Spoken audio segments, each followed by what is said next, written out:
नमस्कार। साउंड वाले भैया थोड़ा गेन बढ़ाइएगा, हल्का सा गेन चाहिए मेरे को।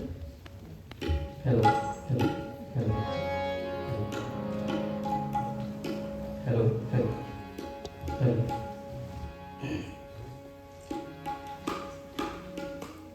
तो आज इतने बड़े ग्रंथ नाट्यशास्त्र को, उसमें से कुछ तत्वों को लेकर भी अगर बात करें तो बहुत समय चाहिए, और इस कम समय में भी उसको समेटना बहुत बड़ा टास्क है। राजेश जी सर बहुत सी चीज़ें म्यूज़िक की आप बता चुके हैं, और आगे संगीत को लेकर हम रस निष्पत्ति की चर्चा करेंगे। रस क्या है, ये हम लोगों ने देखा सुना, और कितने रस बताए गए हैं उसकी चर्चा हो चुकी है भारत के नाट्यशास्त्र में।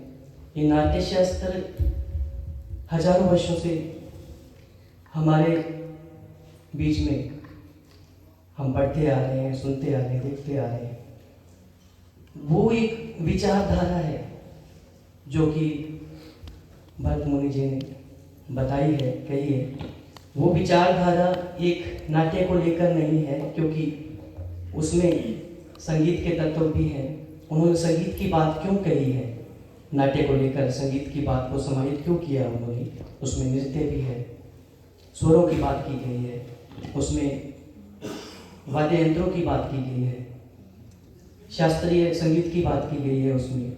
और वहीं से चलकर आज हमारे बीच में हो, हम अपने आप को देखते हैं तो रस जो है वो हमारे अंदर से ही उत्पन्न होता है। हम अपने अंदर से ही उसकी अनुभूति करते हैं। कोई बाहर से अपने को जीवा पे रखा और उसका आस्वादन हो जाए, वो रस नहीं है। रस एक अनुभूति है, एक भाव है जो अपने अंदर से एक फील लेते हैं। तो संगीत के जरिए मैं आपको किस तरीके से रस निष्पत्ति, अभी एक साइलेंट है, आप बोल रहे हैं, अपने वार्तालाप कर रहे हैं, अब संगीत का एक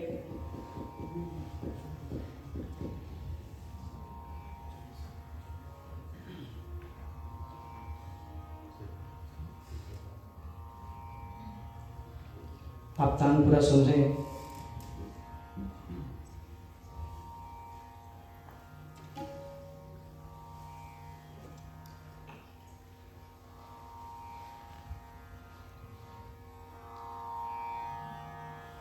अभी जो ये नाद बज रहा है, तानपुरे के जो 4 तार बज रहे हैं, अब इसमें से भी अगर अनुभूति करें, फील करें, तो रस निष्पत्ति इसमें से भी होती है। एक वातावरण क्रिएट हो गया, एक साउंड क्रिएट हुआ है जो कि अपने अंतर्मन को शांत करता है। हम उसमें से भावों को ढूंढते हैं। क्लासिकल को लेकर सर ने बताया, रसों को लेकर जो नाट्य शास्त्र है, शास्त्रीय तत्वों की विवेचना की, उस तत्वों को लेकर आज हमारा अगर देखा जाए तो संगीत बहुत अपने भारत जो है विस्तृत उस शास्त्रीय संगीत को लेकर चल रहा है। एक बहुत ब्रॉड उसको मानते हैं हम। वो तत्व हमारे बीच में विद्यमान है, और हम उसको तभी फील कर सकते हैं, तभी उसमें से रस अनुभव कर सकते हैं, जब उसमें आत्मसात होकर उसको सुने, अपने अंतरात्मा में उसको लें। तो उसी शास्त्रीय तक से ही निकलकर आगे छोटी छोटी चीज़ें विद्यमान हुई हैं। आज नाटक के रूप में संगीत का यूज किया जाता है। आज फिल्मों में अगर संगीत किया जाता है तो सर से मेरी वार्तालाप हुई थी, तो उसको वेस्टर्न पत्ती ने उस पर कब्जा कर रखा है, लेकिन कहीं ना कहीं पे हमारा जो शास्त्रीय संगीत है, उसकी नींव है, उसकी जड़ है, वहीं से निकल कर वो गया है। तो उसके कुछ उदाहरण मैं दूंगा, लेकिन वो निकला कैसे है। जैसे हम श्रृंगार रस की बात करते हैं, श्रृंगार रस हमें प्रेम का अनुभव कराता है, आपके अंदर भावों को उजागर करता है। उदाहरण के लिए कोई हम प्रेम गीत सुनते हैं तो हमें श्रृंगार रस का अनुभव होता है। उसी से लेकर राग यमन को थोड़ा सा मैं आप लोगों को बताना चाहूँगा, आपके समक्ष रखना चाहूँगा कि राग यमन है। यमन से किस प्रकार से रचनाएं निकली, और वो लाइव म्यूजिक तक के सफर तक में पहुंचा हो जाके।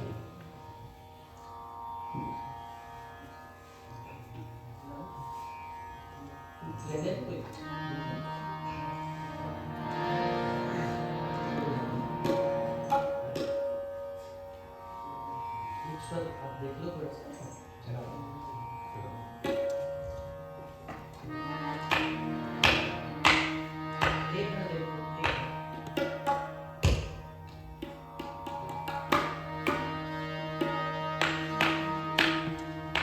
जो स्वर है वो स्वर तभी अपने अंदर आत्मसात होगा जब अपने तारतम्य को स्थापित करेगा। जो एक बार एक जो तानपुरे का जो स्वर बज रहा है, एक तार बज रहा है, अब जब आप देख रहे हैं, आप ये भी एक उदाहरण है। अब वो स्वर जो है शीशाब से है, पहले गाने से है, वो तब तक रस निष्पत्ति नहीं करेगा जब तक वो उस स्वर तक नहीं आएगा जो एक वातावरण बना हुआ है। एक जो स्वर हम लोग लेके बैठे हैं, वो दूसरा गाला लेके बैठे हैं, वो पहले से था, उसको जब पहले में से दूसरे में लेके आएंगे, एक तारतम्य स्थापित होगा, तब वो रस निष्पत्ति महसूस कर पाएंगे। ये गीत है जो कि राग यमन से ही निकल कर हमारे समक्ष प्रस्तुत हुआ है, जो कि शंकर जयकिशन जी के म्यूजिक से उसको लयबद्ध स्वरबद्ध किया हुआ, हसन जयपुरी जी का लिखा हुआ, और एक जंगली मूवी थी उसका गाना है। उसको क्लासिकल से कैसे उभार कर हमारे समक्ष रखा है, और उसमें दोनों रंग देखने। एक लाइन है जिसमें आपको करुण रस भी दिखाऊंगा मैं इसमें।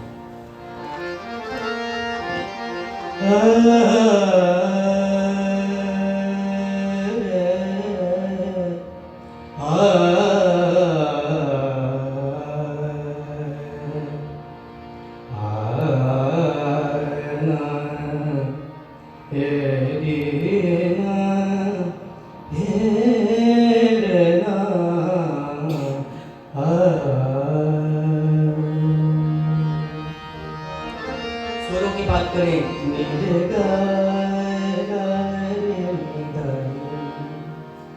माधानी रे सा गा माधानी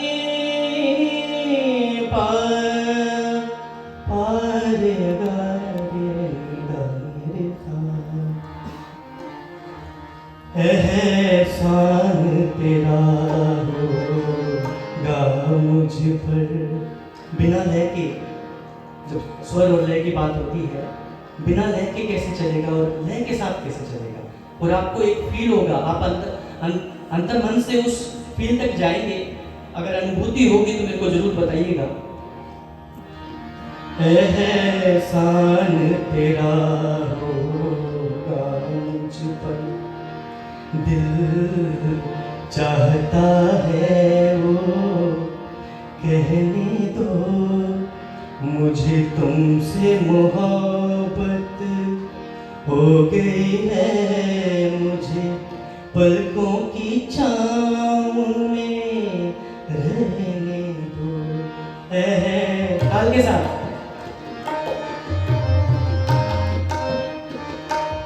एहसान तेरा होगा मुझ पर, दिल चाहता है वो कहने दो, मुझे तुमसे मोहब्बत हो गई है, मुझे पलकों की छाँव में रहने दो।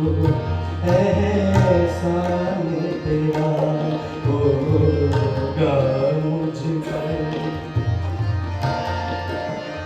दिल चाह रहा है, लेकिन हम अपने साथी को, एक प्रेमी एक प्रेमिका या प्रेमिका एक प्रेमी को कहती है कि तेरा एहसान होगा, और वो संगीत की दृष्टि से, अब सीधे शब्दों में अगर हम कह देंगे तो वो इफेक्टिव नहीं होगा उतना, लेकिन जब स्वर की दृष्टि के से अगर आप कहेंगे तो अपने आप आत्मसात होगा, आप उसमें डूबते चले जाएंगे। अंतरा है जिसमें करुण भाव भी आता है श्रृंगार के साथ साथ। तुमने मुझको हंसना सिखाया, तुमने मुझको हंसना सिखाया, रोने कहोगे रो देंगे हम, रोने कहोगे रो लेंगे हम। आंसू का हमारे गम न करो, वो बहते हैं तो बहने दो, मुझे तुमसे मोहब्बत हो गई है, मुझे पलकों की छाँव में रहने दो, एहसान तेरा होगा मुझ पर। तो इसका तुमने मुझको हंसना सिखाया, हंसना तो सिखा दिया, अब रोना एक करुण, आप दुख का जो एक भाव है वो भी यहाँ से फील, अब कैसे फील करते हैं वो हम अंदर से फील करते हैं, जब उसमें हम आत्मसात होते हैं, उस रस में डूबते हैं, तब जाकर। ऐसे ही एक करुण भाव की अगर बात करते हैं तो एक गाना आपने सुना होगा, उन शब्दों को लेकर, डायलॉग को लेकर, नाट्य में अगर डायलॉग की बात करते हैं तो उसको लेकर अगर एक डायलॉग में यूं कहा जाए कि हे प्रिय, हम तुमसे बहुत प्यार करते हैं, ये हम नहीं जानते हैं, हम तुमसे बहुत प्यार करते हैं, मगर तुम्हारे बिना जीना मुश्किल है, जी नहीं सकते। इसका असर एक हद तक आप महसूस करेंगे जब एक डायलॉग होता है, एक कलाकार जब उस डायलॉग को प्रस्तुत करता है। अब हमारे साथ नाट्य के भी विशेषज्ञ बैठे हैं, तो वो इस बात को भली भांति समझते होंगे, और उसको अगर संगीत के साथ तारतम्य स्थापित किया जाए, एक नाट्य वार्तालाप जब होता है, एक संवाद होता है, तो उसमें जब संगीत समाहित होता है तो वो कितना इफेक्ट करता है हमारे अंतरात्मा को, हमें कितना झकझोरता है। थोड़ा सा उदाहरण देता हूँ मैं।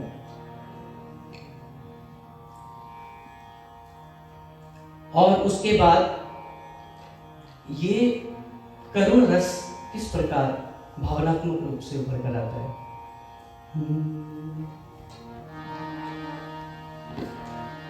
हमें तुमसे प्यार कितना, एक लाइन मैं थोड़ा सा इसकी बताऊंगा, फिर आगे बढ़ूंगा क्योंकि समय बहुत कम है, तो कम समय में बहुत सी बातें मेरे को कहनी है। हमें तुमसे प्यार कितना, ये हम नहीं जानते, मगर जी नहीं सकते तुम्हारे। तो ये जो स्वर है, ताल है, जब तारतम्य स्थापित करते हैं तो वो रस निष्पत्ति, वो रस के भाव अंदर आपके प्रस्फुटित हो गए। इसी तरीके से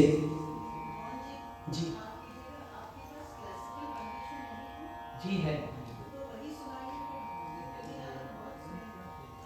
मैं इसको लेकर इसलिए जुड़ा हूँ क्योंकि ये सारी क्लासिकल बेस्ड ही चीज़ें निकली हुई हैं जिनको सभी नहीं समझ सकते अगर क्लासिकल अगर हम प्रस्तुत करते हैं तो, लेकिन क्लासिकल जो समझने वाले हैं वो तो समझेंगे। जी बिल्कुल।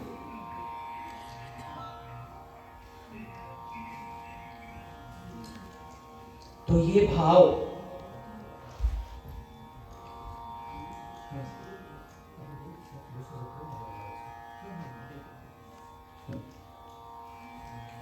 ये रस को लेकर थोड़ी सी चर्चा मैं कर रहा था, लेकिन जैसे कि आप मैम कह रहे हैं वो एक प्रायोगिक पक्ष जो द्वितीय सत्र रखा है उसमें उन चीज़ों को लेकर भी आऊँगा मैं। अब इस भावों को लेकर, रसों को लेकर जब आप बात कर रहे हैं तो कैसे उस रस का प्रभाव हमारे साथ चलता है, उस रस का प्रभाव हमारे ऊपर होता है, एक छोटा सा मैं उदाहरण और देना चाहूँगा, उसके बाद मैं थोड़ा सा लास्ट में कुछ समेटूंगा।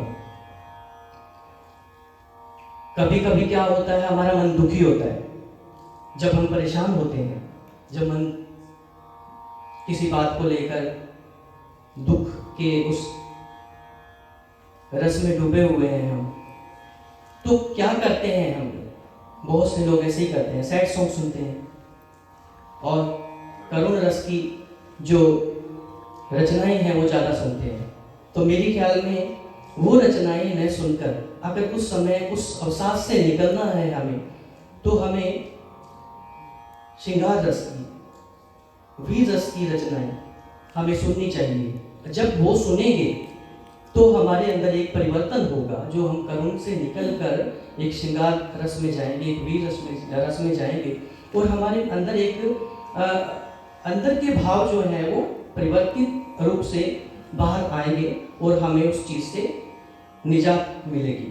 तो ये बहुत बड़ा इफेक्ट है अगर हम इसको सुनते हैं, इसको करते हैं। तो एक और आजकल जैसे मीडिया चल रहा है, बहुत सी चीज़ें हम देखने को मिलती हैं कि नींद की बड़ी प्रॉब्लम है, नींद नहीं आती है। तो ये रस जो है ये ऐसे ही नहीं चले आ रहे हैं सदियों से, इन रसों का बहुत बड़ा महत्व है, इन भावों का बहुत बड़ा महत्व है, जो कि अब हम अपने अंदर ही आत्मसात करे हुए बैठे हैं, हमारे अंदर है, लेकिन अब हम उसको फील नहीं कर पाते हैं, उसको महसूस नहीं कर पाते। तो जब आपको नींद नहीं आती तो आप एक शांत रस का एक गाना या फिर किसी राग को लेकर आप सुनेंगे तो आपको वो अनुभूति होगी। बहुत सी रचनाएं हैं ऐसी जिनको आप बिल्कुल मध्य लय में जो चलती रचनाएं चलती हैं, उनको अगर आप सुनते हैं तो आपके अंदर एक वो फील आता है, आप उस शांत वातावरण में चले जाते हैं, आपको एक आत्मिक शांति मिलती है। वो ही रस है जो आपको निद्रा की अवस्था तक ले जाता है और आपको उसको महसूस करते हैं और आपको पता ही नहीं चलता कि कब गाना बजता रहा और आप नींद की उस मुद्रा में चले गए, आपको आराम मिला। अब जैसा कि मैम ने कहा कि मैं आपको थोड़ा सा क्लासिकल की छोटी सी झलक लेकिन मैं आगे लेके आ रहा हूँ उसको, अभी मैं अंत में समेटना चाहूँगा और उसको बताना चाहूँगा। तो यमन ही चल रहा था तो उसी से मैं उसको आगे, भक्ति रस कैसे प्रस्फुटित होगा, कैसे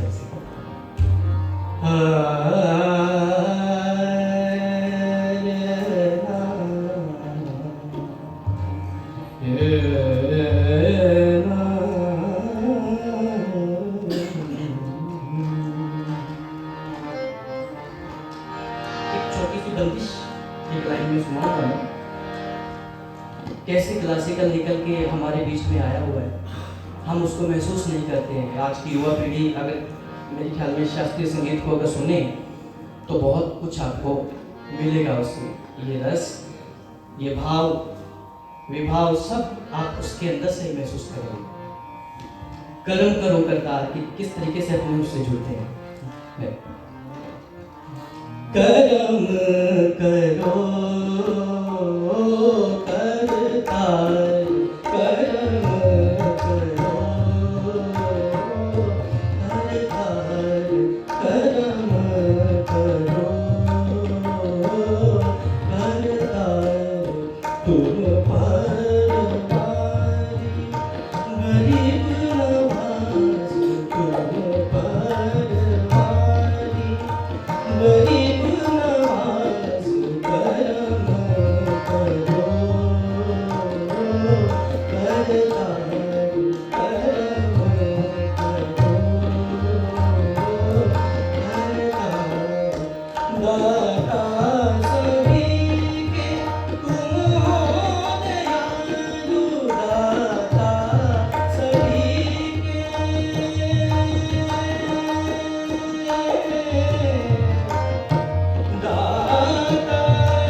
क्योंकि संगीत का मैं विद्यार्थी हूँ।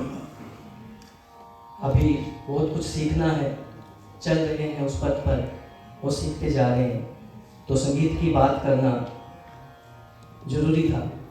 तो आप सभी के समक्ष जो भी भाव रसों के जरिए मैंने प्रस्तुत किए, आशा करता हूँ आप सभी को रस निष्पत्ति जरूर हुई होगी और उस रस निष्पत्ति से ही आप एक अपने आत्मसात करते हुए उस भावों से उस ब्रह्मानंद सावता तक पहुँच पाएंगे। Thank you so much. धन्यवाद मोहन जी।